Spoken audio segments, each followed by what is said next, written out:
Welcome back. Now, earlier this month, a bill was introduced in the Dáil to give legal backing to no-wait cards. These are to help people with chronic and invisible illnesses to access toilets in urgent situations. So joining us is Victoria Spillane from Crohn's and Colitis Ireland and consultant gastroenterologist, Dr. Orlaith Kelly. Good morning to Thanks so you much both. for being here, guys. Thank you so much for coming to see us. OK, Victoria, tell us first of all, what is a no-wait card? You've got one with you. This little card right here, my own personal no-wait card. So the no-wait card, as you say, does what it says on the tin, where it says that the holder of this card has a medical condition where they need urgent access to a toilet.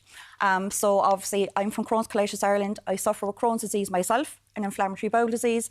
And there are times where when you need to go to the toilet, there's no waiting. You need to go. So this is a card that we will present. It could be in a supermarket, it could be in a restaurant, it could be in a concert venue where, unfortunately, we might need to skip a queue, or we may actually need to look for the nearest toilet, ask someone working there where is the nearest toilet. It could be employee toilets even, because there could be places that don't have public toilets. Absolutely, that's it. Or the public toilet might be out of order for whatever reason. And this is what we want, is urgent access to a toilet. OK. And Orla, we'll get more into that in a minute, but Orla, can we talk about colitis, inflammatory bowel disease, Crohn's? Yeah. Are these all under the one umbrella? Exactly, yeah. We're in, inflammatory bowel disease is the umbrella term for Crohn's, colitis and other forms of colitis. So we have, I'd say, an estimated 40 to 50,000 individuals in Ireland living with inflammatory bowel disease. So it's about 1% of the population or a little bit higher. The incidence is rising globally, especially in children in recent studies. So it's kind of a complicated disease in that it's a genetic predisposition and then you have an immune-mediated disorder. So your system is attacking itself. And this results in quite debilitating illness and damage to your digestive system over time. So Victoria will take you through the symptoms and so on, but it can be intractable diarrhoea. It can be incontinence. We have people who have narrowings in their bowel, which cause severe pain. We have people who suffer with complications of their disease, especially in Crohn's disease, where you might have connections between the gut and other areas of the body, such as around the bottom, onto the skin. And it's not just a disorder of your digestion, it's actually a systemic issue. So people experience fatigue, debilitating anemia, and then symptoms in their joints, their eyes, their skin. And unfortunately, there's no cure. We have a lot of really good treatments. A lot of research has gone into the medical management and the surgical management, but we've no cure at the moment. And so, as I said, there's a lot of young people, particularly in Ireland, suffering with these illnesses. It's often the onset is between the ages of 15 and 35. So right in that stage of life where, you know, you're just starting to do all of your stuff, all those big life events, you're trying to get through weddings, parties, exams, work, school. Well, it's great, the amount of people, 40 to 50,000 people living with this, and it's seen as almost invisible. Victoria, for you, like you developed Crohn's when you were 13 years of age. Absolutely. A difficult time for everybody. Can you take us back and tell us what happened? I can. No, I was always deemed a medical mystery. My story didn't start with the actual gastro side of things. It started with a pain in my left knee and my lower back. So there are the extraintestinal manifestations that can occur. Joint pain, you know, as Orla said, eye issues, hair loss, etc. I started with the joint pain.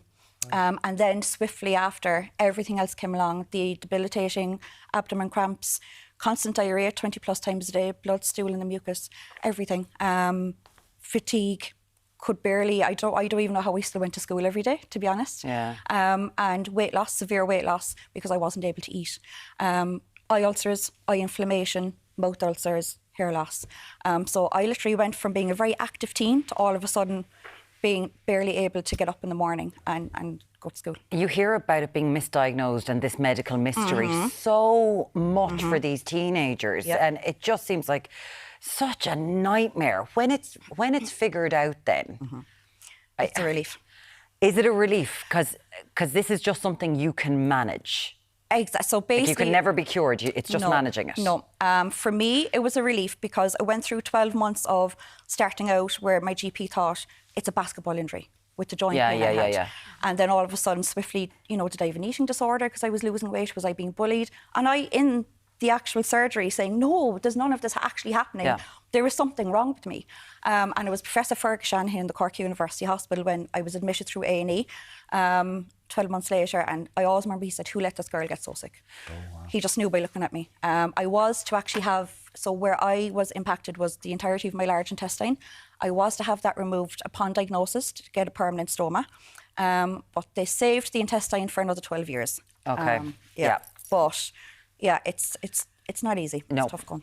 And we're just looking here. This is the bill. So the no wait cards. Yeah. Right. So this is to, you kind of walk up, even if you're in a business that doesn't have a public toilet. Yeah. You're like, how are you guys? This is to enshrine that Yes. in It's level law. of protection. What's people's reaction to it? Because I'm sure there are various reactions to it. It can be a bit of a mixed bag, to be honest. Now, those that do suffer from different chronic illnesses, it can be inflammatory bowel disease, bladder conditions, where you do need a toilet urgently. It does give, it's a sense of relief because we live with a lot of social anxiety, social inclusion, that where we feel that are we able to travel? Like, I'm from Cork, so even from, say, Cork to Dublin, how many times do I need to stop on the way up? We become pros at knowing where each toilet is on per route. Even going to work, things like that. So those living with it, the card gives a level of assurance as such. But when you, as I said earlier, when you are trying to say, it could be, you could be in an airport and you're trying to maybe skip the queue to go in, people are saying, but you look fine. Like, why are you doing that? Yeah, tell us about that. Yeah. Because, listen, it's a hidden illness. It's the hidden illness. Yeah, and showing someone a card to go and skip a very long queue, exactly. I'm sure. Oh, there is nearly riots at times. Like, I'd say going to like a concert or something would give huge anxiety. It does, absolutely. So then for the likes of myself and others that live with it, it's a case of we feel that we should just be able to show it. We're as I say, when we need to go, we need to go. Yeah. But they're nearly fighting against people in the queue as well to try to explain, but I do have this thing, like I need to go, but you also don't want to give your life story to people that are just in the queue. Exactly, and I suppose this is something just in terms of protecting people, enshrining it in legislation, providing a support for individuals who are suffering and who are vulnerable.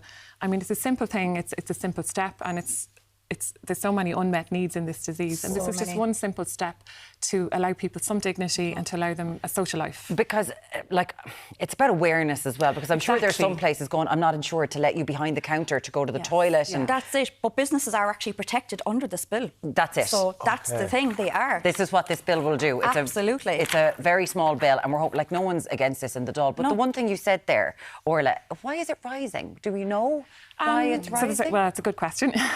So there's lots of different theories, but it's probably to do with environmental factors affecting the bacteria in the gut. So there's lots of different reasons why that might be. Some of the recent research would suggest highly processed foods or perhaps environmental factors are affecting our bacterial composition. So there's a proportion of the population that will always be genetically susceptible to these conditions. And then, like other immune conditions like rheumatoid arthritis, they're also on the rise. Multiple sclerosis, etc. Are on the rise due to environmental factors, and our bodies going, what is going on with this food that we're eating? And this is something like, this is a bill, as I say, it's kind of low-hanging fruit as such. It's a case of, it's a small win, but it makes a big impact. And from Crohn's Colitis Ireland, we already try to do so much. We're a small organisation just trying to, better the lives of people that live with such a lifelong chronic debilitating disease. As Or just said, give people a bit of dignity sometimes. That's all. It's not too much to ask. You have to have a life. That's it, absolutely. There you have it, right? So as introduced, Labour introduced on the 15th of this month, we hope that it does pass the no wait card Fingers bill. crossed. Victoria Spillane from Crohn's and Colitis Ireland and Dr. Orlaith Kelly, gastroenterologist. Thank you so much for joining us. Thanks so much for joining us.